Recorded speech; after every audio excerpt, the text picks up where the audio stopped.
मानव धर्म सार का वर्णन। युधिष्ठिर ने कहा, भगवान, आप साक्षात नारायण, पुरातन ईश्वर और संपूर्ण जगत के निवास स्थान हैं। आपको नमस्कार है। अब मैं संपूर्ण धर्मों का सार श्रवण करना चाहता हूँ। भगवान ने कहा, महाप्राज्ञ मनु जी ने जो धर्म के सार तत्व का वर्णन किया है वह पुराणों के अनुकूल और वेद के द्वारा समर्पित है। उसी का मैं वर्णन करता हूँ, उसे सुनो।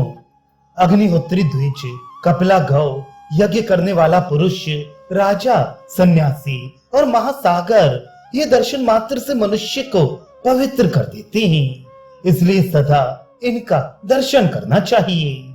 एक गौ एक को ही दान में देनी चाहिए, बहुतों को नहीं। बहुतों को देने पर वे उस गौ को बेचकर आपस में उसकी कीमत बांट लेते हैं। यदि वह गौ बेच दी गई तो वे दाता की 7 पीढ़ियों को भस्म कर देती है। एक गौ, एक वस्त्र, एक शैया और एक स्त्री को कभी अनेक मनुष्यों के अधिकार में नहीं देना चाहिए, क्योंकि वैसा करने पर उस दान का फल दाता को नहीं मिलता। यदि ब्राह्मण और गौ अनार्य मनुष्यों के घर में स्वयं जाकर आहार ग्रहण करें तो उन अनार्यों को राष्ट्रीय यज्ञ से भी बढ़कर पुण्य होता है। जो ब्राह्मण को और गौ को आहार देते समय किसी को मत दो कहकर मना करता है, वह 100 बार पशु पक्षियों की योनि में जन्म लेकर अंत में चांडाल होता है। ब्राह्मण का, देवता का, दरिद्र का और गुरु का धन यदि चुरा लिया जाए तो वह स्वर्गवासियों को भी नीचे गिरा देता है।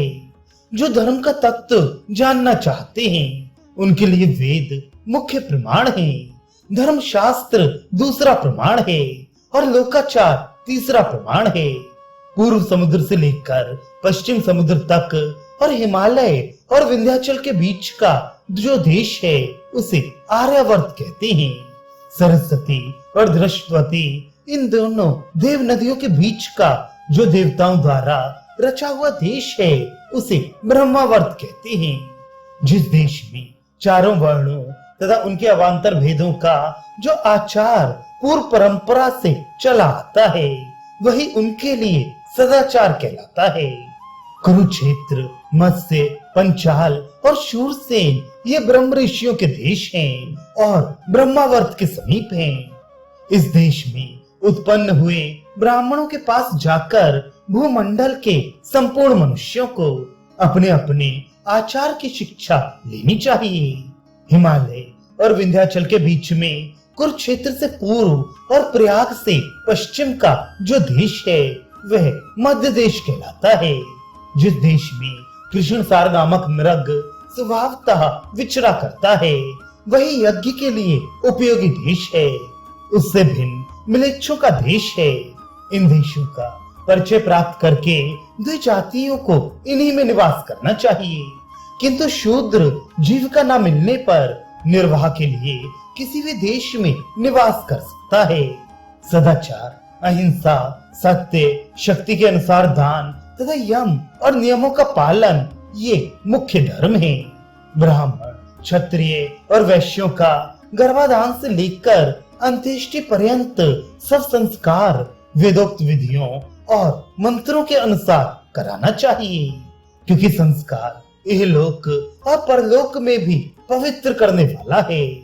गर्भाधान संस्कार में किए जाने वाले हवन के द्वारा और जात कर्म, नामकरण, चूड़ाकरण, यज्ञोपवीत, वेदाध्ययन, वेदोक्त व्रतों के पालन, स्नातक के पालने योग्य व्रत, विवाह, पंच महायज्ञों के अनुष्ठान तथा अन्य यज्ञों के द्वारा इस शरीर को पर ब्रह्म की प्राप्ति के योग्य बनाया जाता है, जिससे न धर्म का लाभ होता हो न अर्थ का, तथा विद्या प्राप्ति के अनुकूल जो सेवा भी नहीं करता हो उस शिष्य को विद्या नहीं पढ़ानी चाहिए। ठीक उसी तरह जैसे ऊसर खेत में उत्तम बीज नहीं बोया जाता, जिस पुरुष से लौकिक, वैदिक तथा आध्यात्मिक ज्ञान प्राप्त हुआ हो उस गुरु को पहले प्रणाम करना चाहिए। अपने दाहिने हाथ से गुरु का दाहिना चरण और बाएं हाथ से उनका बायां चरण पकड़कर प्रणाम करना चाहिए।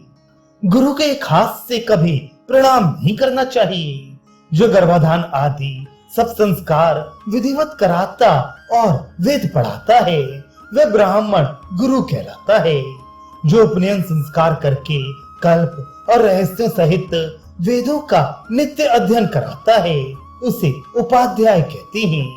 जो षडंगयुक्त वेदों को पढ़ाकर वैदिक व्रतों की शिक्षा देता और मंत्रार्थों की व्याख्या करता है वह आचार्य कहलाता है। गौरव में 10 उपाध्यायों से बढ़कर एक आचार्य, 100 आचार्य से बढ़कर पिता और 100 पिता से भी बढ़कर माता है।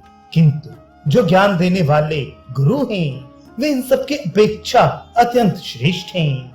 गुरु से बढ़कर ना कोई हुआ ना होगा। इसलिए मनुष्य को उपर्युक्त गुरुजनों के अधीन रहकर उनकी सेवा शुश्रूषा में लगे रहना चाहिए।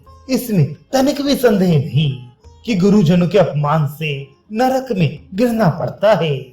जो लोग किसी अंग से हीन हो, जिनका कोई अंग अधिक हो, जो विद्या से हीन, अवस्था के बूढ़े, रूप और धन से रहित तथा जाति से भी नीच हो, उन पर आक्षेप नहीं करना चाहिए, क्योंकि आक्षेप करने वाले मनुष्य का पुण्य जिसका आक्षेप किया जाता है उसके पास चला जाता है और उसका पाप आक्षेप करने वाले के पास चला आता है।